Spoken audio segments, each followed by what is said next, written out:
Hi friend, welcome to our channel. ఇవాల్టి వీడియోస్లో జనవరి నెలలో బ్యాంకులకు ఏకంగా 16 రోజులు సెలవులు రావడం అయితే జరిగింది.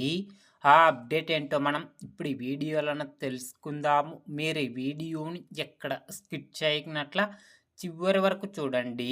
అప్పుడైతే నేను చెప్పేది మీకు అర్థమవుతుంది. అలాగే వీడియో నచ్చితే ఒక లైక్ చేసి ఇంతవరకు మన ఛానల్ సబ్స్క్రైబ్ చేయని వాళ్ళు వెంటనే సబ్స్క్రైబ్ అయితే చేయండి.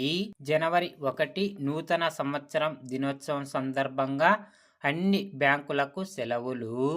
జనవరి 2 నూతన సంవత్సర జయంతి సందర్భంగా ఐజ్వాల్, కొచ్చి, తిరువనంతపురంలోని బ్యాంక్ శాఖలు మూసివేయబడతాయి. జనవరి 3, 2026న హజ్రత్ అలీ పుట్టిన సందర్భంగా లక్నోలోని బ్యాంకులకు సెలవులు. జనవరి 4 ఆదివారం దేశవ్యాప్తంగా అన్ని బ్యాంకులకు సెలవులు. జనవరి 10 రెండో శనివారం సందర్భంగా దేశవ్యాప్తంగా ఉన్న అన్ని బ్యాంకులకు సెలవులు. జనవరి 11 ఆదివారం దేశవ్యాప్తంగా అన్ని బ్యాంకులకు సెలవులు.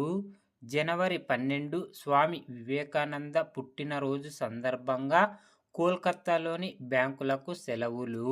జనవరి 14 భువనేశ్వర్, గోహంతి, ఇటానగర్లోని బ్యాంకులకు మకర సంక్రాంతి సందర్భంగా బ్యాంకులకు సెలవులు. జనవరి 15 పొంగల్ సంక్రాంతి, మకర సంక్రాంతి సందర్భంగా అన్ని బ్యాంకులకు సెలవులు. జనవరి 16 తిరువల్లభర్ దినోత్సవం సందర్భంగా చెన్నైలోని బ్యాంకులకు సెలవులు.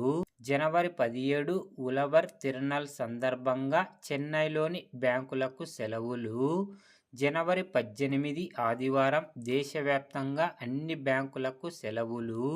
జనవరి 23 నేతాజీ సుభాష్ చంద్రబోస్ పుట్టినరోజు, సరస్వతి పూజ, శ్రీ పంచమి, వీర్ సురేందర్ సాయి జయంతి, బసంత్ పంచమి సందర్భంగా అగర్తల, భువనేశ్వర్, కోల్కతాలోని బ్యాంక్ శాఖలు మూసివేయడం జరుగుతుంది. జనవరి 24 నాలుగో శనివారం సందర్భంగా దేశవ్యాప్తంగా అన్ని బ్యాంకులకు సెలవులు. జనవరి 25 ఆదివారం దేశవ్యాప్తంగా అన్ని బ్యాంకులకు సెలవులు.